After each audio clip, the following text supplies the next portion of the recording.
Welcome to Coffee Break with Police Experts. I am Wayne Parham, one of the editors at Police Magazine. Today, let's talk about using your patrol vehicle engine block for cover. Well, we found a guy who can answer questions related to that and provide some insights and tips. Dustin Mowery recently retired after 27 years in Central Ohio law enforcement.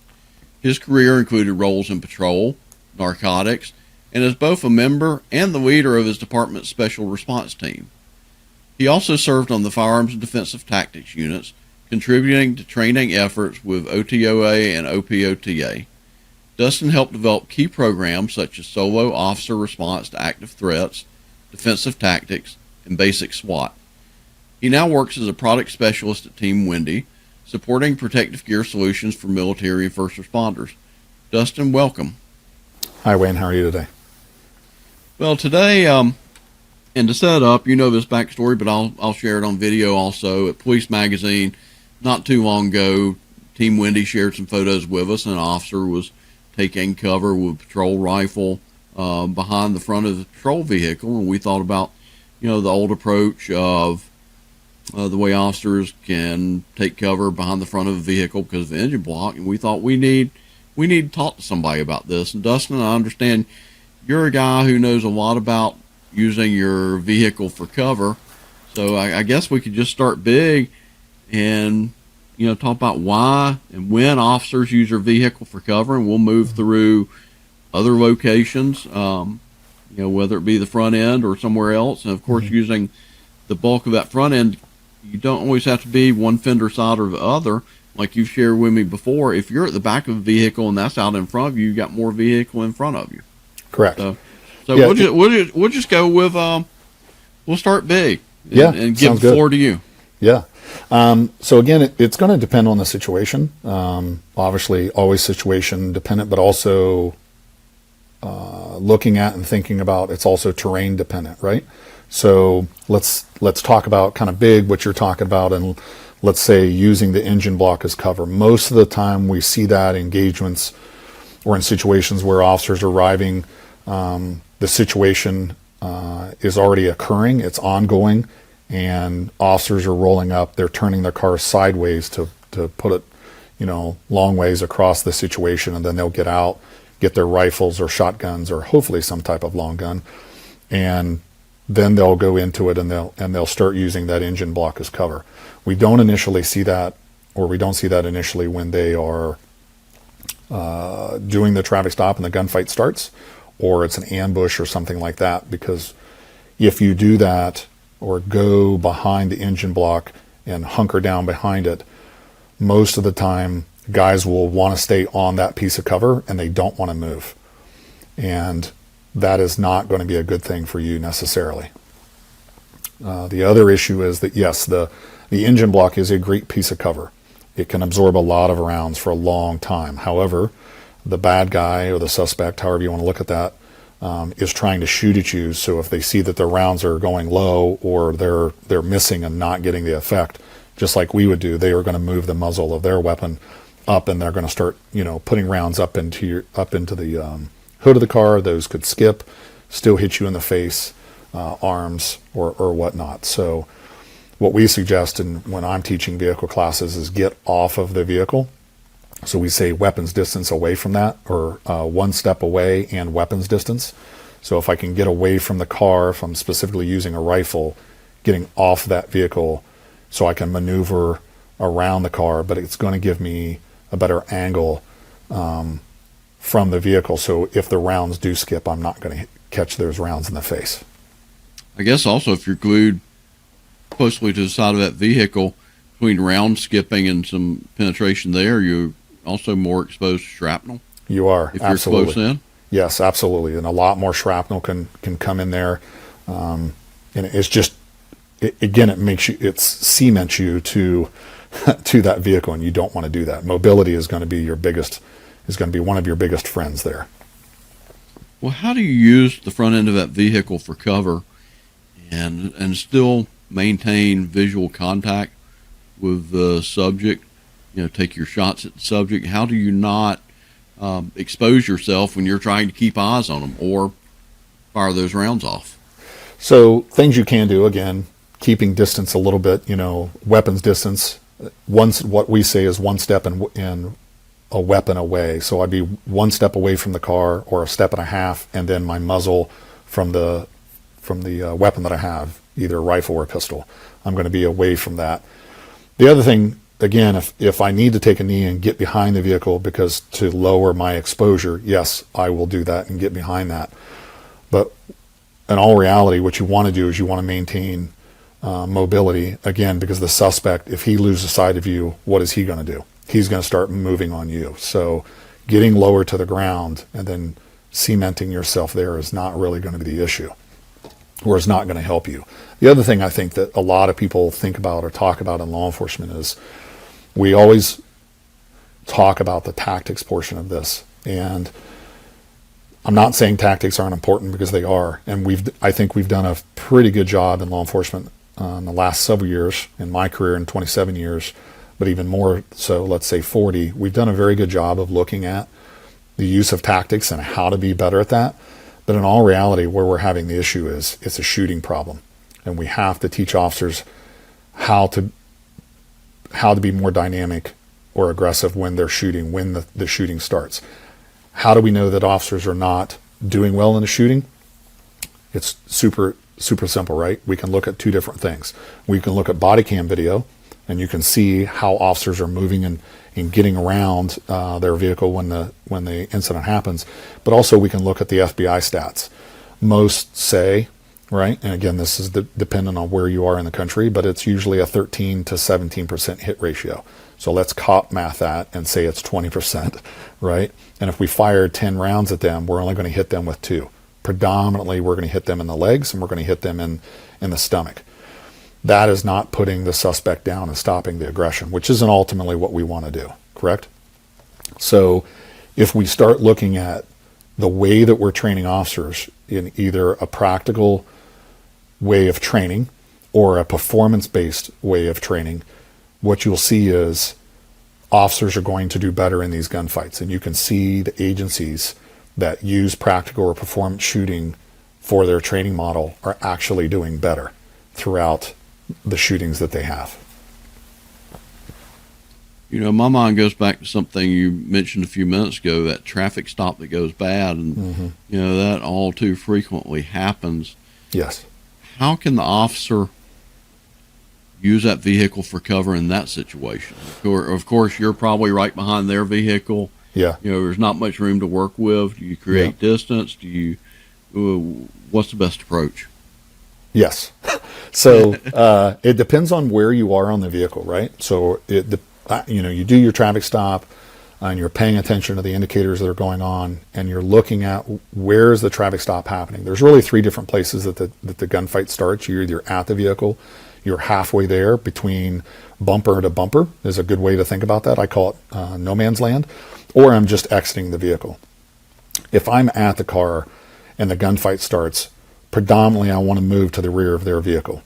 I don't want to stay what I call in the cone of fire, especially on a driver side approach. I want to move out of that cone of fire, which is anywhere from the muzzle and out to about a 45-degree angle each direction, left or right. And you see that a lot of times where officers will stay in that cone of fire and they'll start shooting.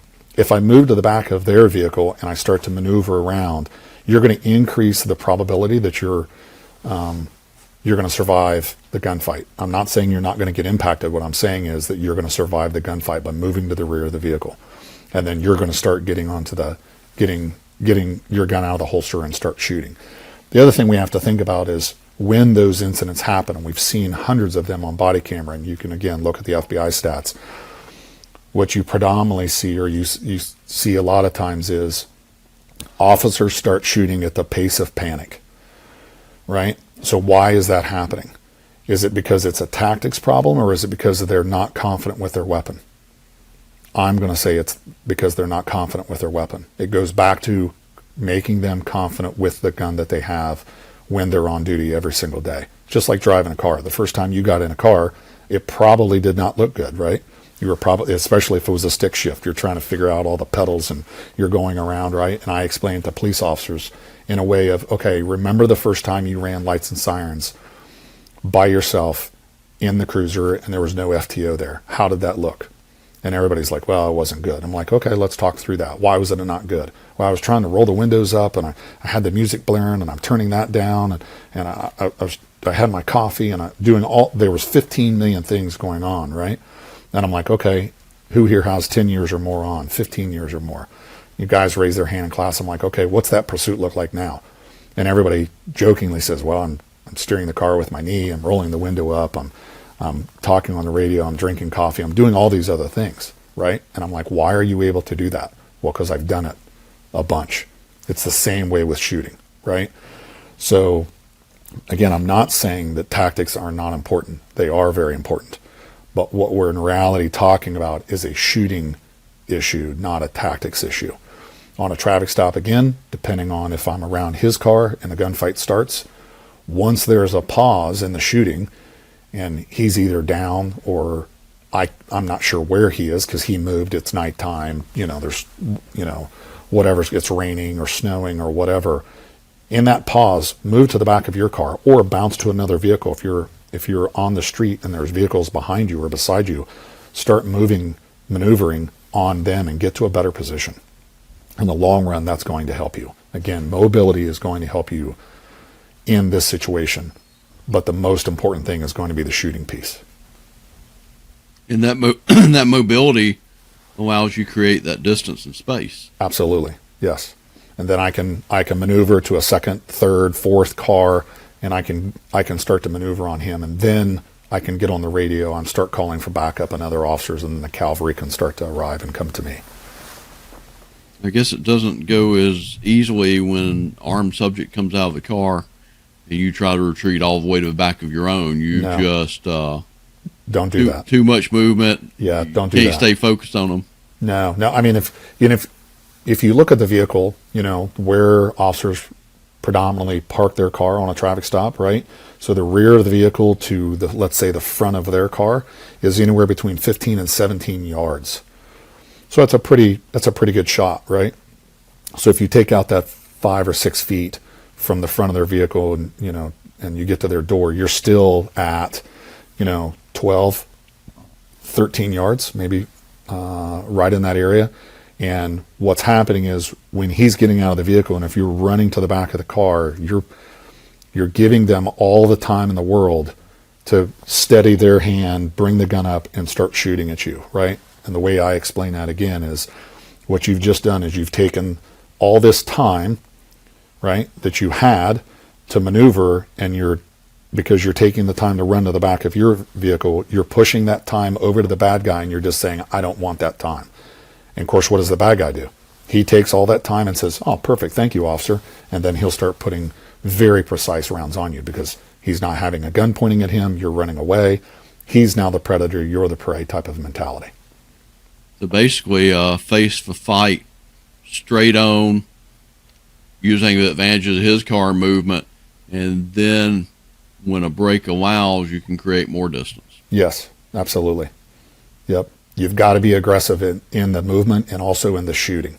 And that's why when you're training and you're shooting and you're even out on the range, if you're doing, what most firearms instructors will call flat range shooting. So we've got, 10, 14, 15 guys all on the same line, flat range shooting. You have to learn as an officer how to shoot aggressively. And there's ways that you can go about that with practical or performance shooting, and you can figure out what's going on with your pistol or rifle. Now, if we look at the other situation where you arrive and you have time to position a vehicle, where it's a known scenario underway, how do you approach that? How do you position your vehicle based on the threat and the location of the threat and so forth? So what we've seen most of the time as officers will do is they will turn their car broadside to the situation, and they will start using the whole vehicle from the side as the piece of cover. Again, it's a good idea, understanding that rounds obviously go through glass. They will go through A-pillars. I know there are people out there that say, well, rounds don't go through A-pillar, B-pillar, C-pillar. Yes, they do. But what you're doing is you're using a piece of cover, that vehicle, for an undetermined amount of time. And that's kind of the way that I explain cover, and specifically cars. specifically vehicles, is it's a good piece of cover, or it's cover used for an undetermined amount of time, right? Because those rounds are coming into you, they're going to deflect and deform and move off for an undetermined amount of time. If they start skipping, and you're like, okay, I'm good for now, well, that may not last forever. That may only last for a few seconds. So again, that's why mobility is important. I don't want to hunker down or get glued to where this position is, because I may need to move. Really, as long as that bad guy has the opportunity for mobility and change angle, nothing's secure permanently, is basically what you point out. Absolutely. I'd like to kind of branch over to a side vehicle topic. Of course, right now, battery electric vehicles, pretty much administrative duty. Yeah. A few agencies have tried them on patrol. Yeah. But I guess there could be a situation where somebody administrative, maybe a chief drives an administrative vehicle that's battery electric. Won't say which brands. How is all that vehicle ballistic protection, somewhat, not perfectly, how's all that going to change when you don't have an engine block? What kind of tactics will have to be taught for that?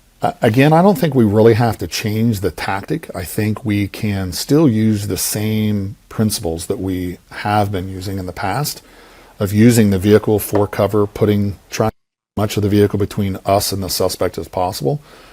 But it's definitely going to change the dynamic. The other thing to think about or remember too is when you have a patrol car, right, there's a lot of other things in that patrol car that are going to help you deflect, slow down, deform bullets for an undetermined amount of time, right? So you've got your MDTs, you've got cages in the back, you've got patrol boxes, where you're storing a lot of other equipment.